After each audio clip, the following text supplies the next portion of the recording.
Zoos and aquariums are places people go to find peace and excitement, relaxation and education, and to deepen their connection with nature. But that's only part of their story. Accredited facilities are at the forefront of the conservation movement, working to save species and ecosystems, often in unheralded ways. This podcast tells the story of those efforts. These are their conservation tales. Hello, and welcome to the all-new Conservation Tales podcast, part of Rossifari. I'm really excited to have y'all here and to be launching this new endeavor. So Conservation Tales, we're going to start with a little intro, is going to be a podcast that, like I said in the intro, is focused entirely on the conservation efforts taking place at zoos that maybe don't get as much attention as all the cute, fluffy animals that are at the zoo. Each episode is going to be relatively short. I'm aiming for 10 to 20 minutes per episode so that they are small and easy to digest, and also, you know, so that I don't have to make 3-hour-long podcasts each week now, or my head might explode.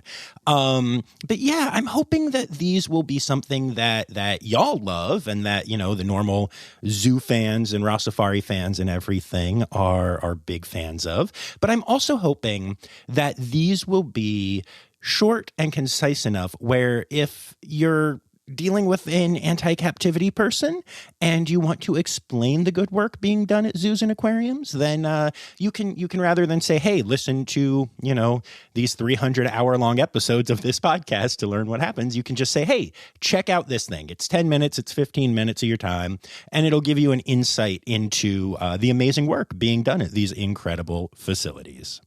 The way I like to think about it, the main Rossifari podcast is truly about connection, right? I like to connect people to animals through their people. Zoo News is about information dissemination, and now Conservation Tales is here to educate and to inspire. That's the goal anyway, and I hope you find that it achieves that goal.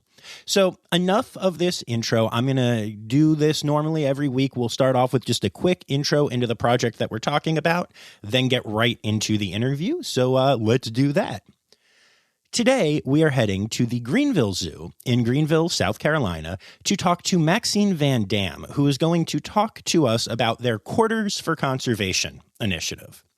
Now, this seemed like a really good start to me because while we are going to hear about the Greenville Zoo's program specifically, in part because I really like the unique way they handle it, many accredited zoos do something like this, where a portion of admissions money goes directly to conservation efforts.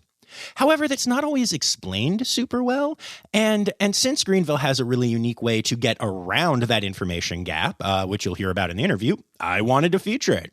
So it's a great way to not only have every guest at a facility contribute directly to conservation efforts, but in Greenville's case, it's also a great way to make them aware of the fact that they are doing so, and they even get to have a say in where their money goes. So let's hear about it.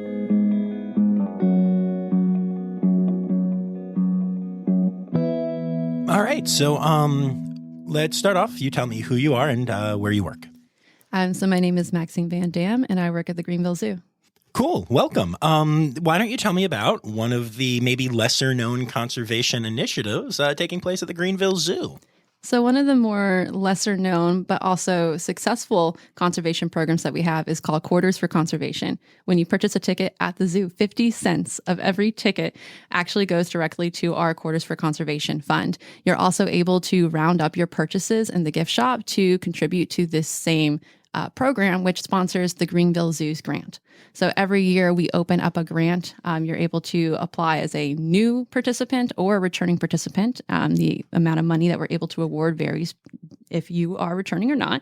But that we have supported organizations last year, I think it was 16 different countries, over $23,000, which makes a big difference for a lot of these smaller organizations that are applying for these grants to directly then help them do their projects. This year, our grants close really soon, but this year, we're seeing that we have a lot of women-led organizations in conservation that we're seeing more that are applying, that are going to make education materials that empower local communities to learn how to protect their species that they have that are endangered in their own backyards.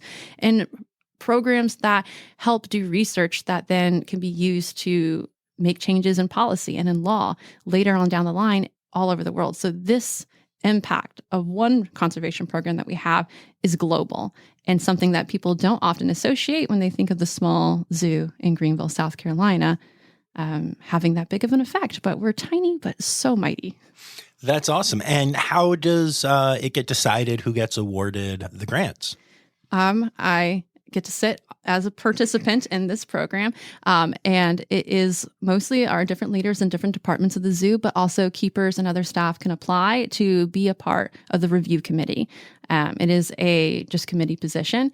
And we see that there's a lot of time involved with it, from starting with how we create the evaluation system, and we let people participate from that get-go. How do we want to really measure the way that we grade these grants, so that we can then create a system, collaborate, work on them, come together, discuss, score, and then distribute the money based on an empirical way. But that has a lot of collaboration and buy-in from our staff. You don't have to only be a supervisor to participate in this type of program. And so we see a lot of people welcomed into the deciding factors that maybe wouldn't be allowed in those spaces at other institutions. So it's one of those extra things that we're able to see.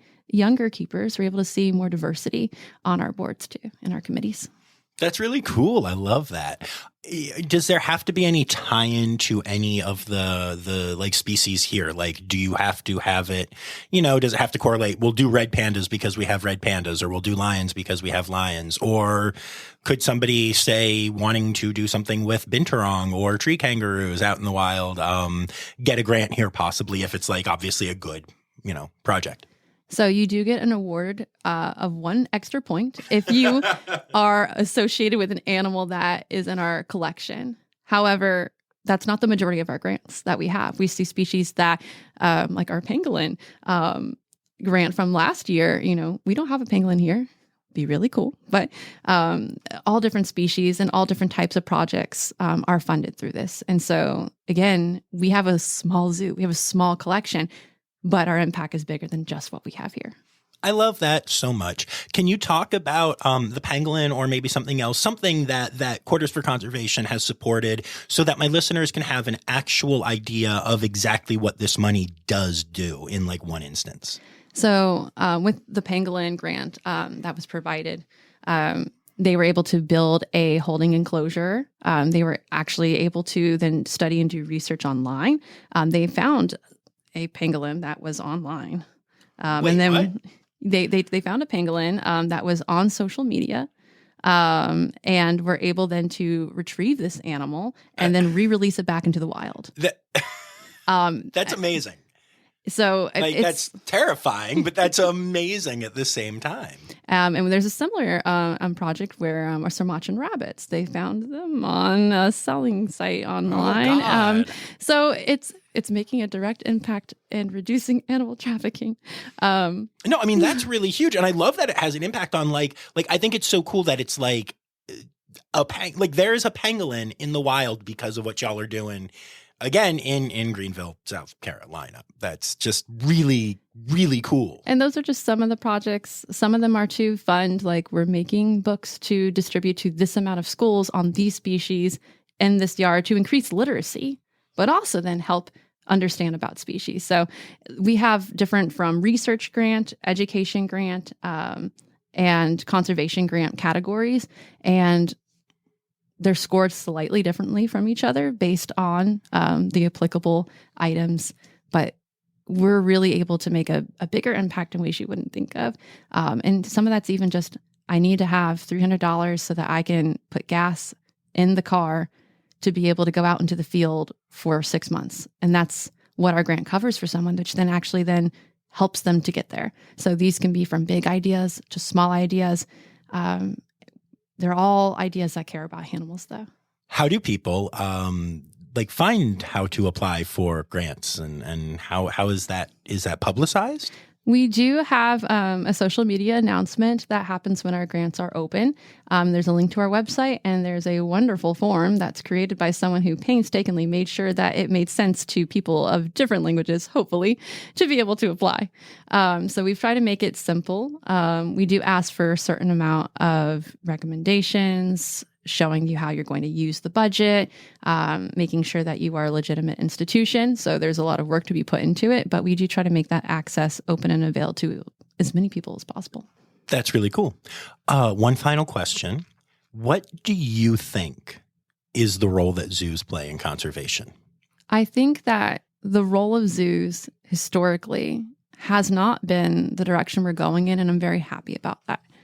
I think that we've moved from being a way to spend a Saturday afternoon, a way to bond with family, is where we started.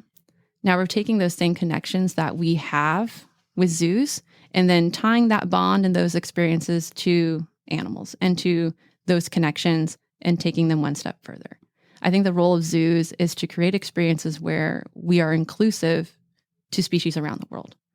You may not ever be able to travel around the world. That's something that's such a privilege. So you may not have that experience with that animal that's in the wild that would then make an impact for you to care about them.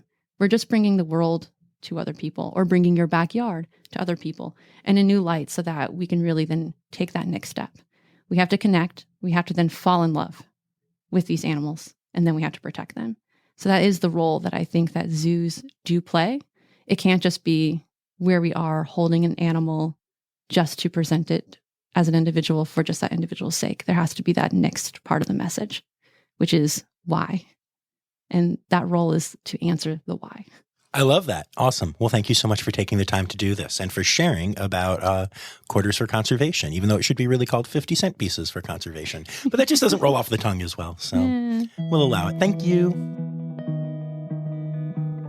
Conservation Tales is a Rossifari podcast. Produced, hosted, and theme song written and performed by John Rossi.